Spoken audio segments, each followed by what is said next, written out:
Alhamdulillah, kita bersyukur kepada Allah Subhanahu wa taala kerana dengan limpah kurnia dan pilihannya, maka pada malam yang berbahagia ini dapat kita bersama-sama sekali lagi ke dalam majlis pengajian kitab Ihya Ulumuddin untuk kali yang ke-7. Kita sangat-sangat bersyukur kerana pada malam ini kita yang menghadirkan diri ini sebenarnya sedang menikmati nikmat berjuang. Sebagaimana yang kita faham, di dunia ini ada pelbagai jenis nikmat. Ada nikmat berumah tangga, ada nikmat istana-istana, ada nikmat kebun-kebun, ladang-ladang, ada nikmat makanan, minuman. Di akhirat sana pun ada nikmat-nikmat yang sedemikian, walaupun jauh lebih hebat lagi. Di syurga sana ada nikmat pelayan-pelayan, nikmat bidadari-bidadari, nikmat istana-istana, sungai-sungai, pasiban-pasiban, singgah-sana ada di syurga sana. Cuma di hari akhirat nanti di syurga sana tidak ada nikmat berjuang bersusah payah pada jalan Allah. Nikmat susah payah berjuang menghadapi kesukaran pada jalan Allah ini hanya ada di dunia. Macam tuan-tuan hari ni lah, kan nak datang ke sini ni pun dia kena susah payah, kan, kena berkorban. Dan nikmat bersusah payah dan nikmat berkorban ini hanya ada di dunia. Di akhirat sana tak ada lah. Kalau nak kata nikmat bidadari, akhirat ada. Nak nikmat makan minum sedap-sedap, akhirat ada. Nak nikmat istana-istana, singgah-sana, akhirat ada. Tapi nikmat berjuang bersusah payah pada jalan Allah di dunia saja ada. Sebab itu kita lihat para da'i, para pekerja pada jalan Allah, mereka merebut sungguh-sungguh nikmat di dunia ini, iaitu nikmat berjuang pada jalan Allah, sebagaimana yang tuan-tuan lakukan pada malam ini. Jadi kita mengucapkan sangat-sangat bersyukur kepada Allah kerana ketika ini kita sedang menikmati nikmat berjuang, bersusah payah pada jalan Allah, berkorban pada jalan Allah.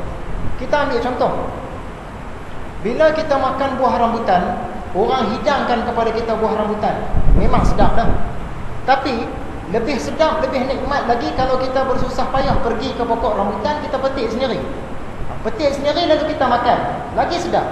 Sebab apa? Di sana dia ada nikmat berjuang bersusah payah.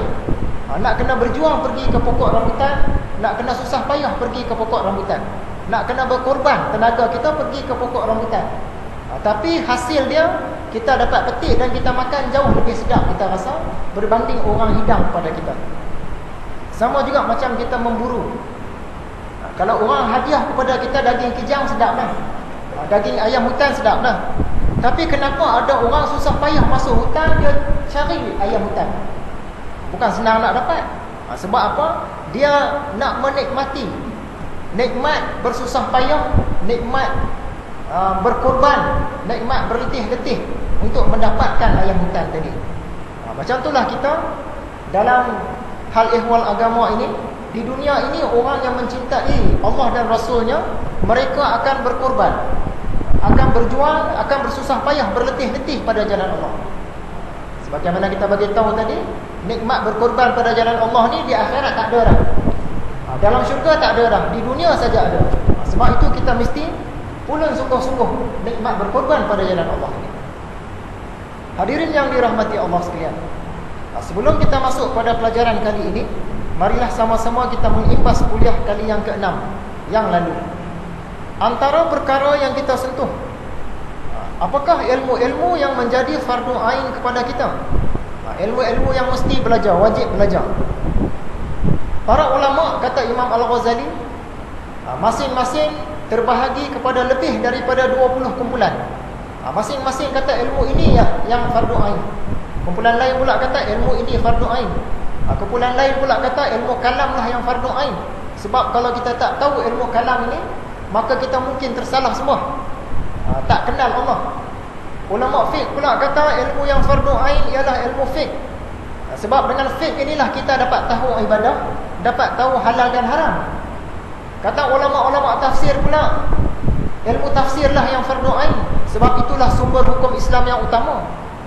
Kata ulama-ulama hadis pula, ilmu hadis, ilmu mustalah hadislah yang fardu ain, sebab hadis ini dia penghurai kepada Al-Quran. Banyak benda yang dalam Quran tak cerita secara detail tapi ada di dalam hadis. Kata ulama-ulama tasawuf pula, ilmu tasawuf lah yang fardu ain. Sebab ilmu ini membawa kita kepada ikhlas. Kalau tak ada ikhlas, ibadah apa-apa mungkin tak diterima oleh Tuhan. Jadi terbahagi kepada lebih daripada 20 kumpulan.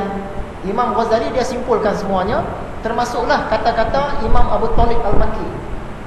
Bila orang tanya kepada Imam Abu Talib, kata dia ilmu yang fardu ain ialah ilmu tentang 5 rukun Islam. Yang itulah ilmu fardu ain. Imam Al-Ghazali dia simpulkan semuanya. Dia kata ilmu-ilmu yang fardu ain ini ada 2. Yang pertama namanya ilmu mukasyafah, yang kedua namanya ilmu muamalah. Ilmu mukasyafah ini ialah ilmu-ilmu yang peringkat tinggi. Ilmu ini sukar untuk dimasukkan ke dalam kitab-kitab, ke dalam buku-buku. Sebab tak ada bahasa yang boleh menghuraikan ilmu ini, melainkan kena melalui dengan pengalaman. Dan sesama ahli dalam ilmu mukasyafah ini, mereka berbicara pun dalam bahasa isyarat. Isyarat-isyarat yang mereka sama-sama mereka sahaja yang faham. Tapi peringkat yang paling bawah yang mesti kita sampai, yang pertama kita kena akui ilmu mukasyafah ni wujud. Yang kedua kita kena hormat kepada ulama-ulama yang menguasai ilmu ini. Selesai yang tu, selesailah peringkat yang paling bawah ilmu mukasyafah. Peringkat yang paling tinggi kita boleh usaha kemudian. Ilmu muamalah yang berkait tentang rukun Islam tadilah. Ibadah-ibadah yang fardu dan sifat mahmudah, sifat mazmumah. Okay. Jadi ilmu mukasyafah dan ilmu muamalah ini ialah jambatan ke akhirat. Ilmu-ilmu yang lain kalau kita belajar kemudian kita pinggirkan sekejap pun tak mengapa. Tapi ilmu mukasyafah, muamalah kena selesai. Seterusnya,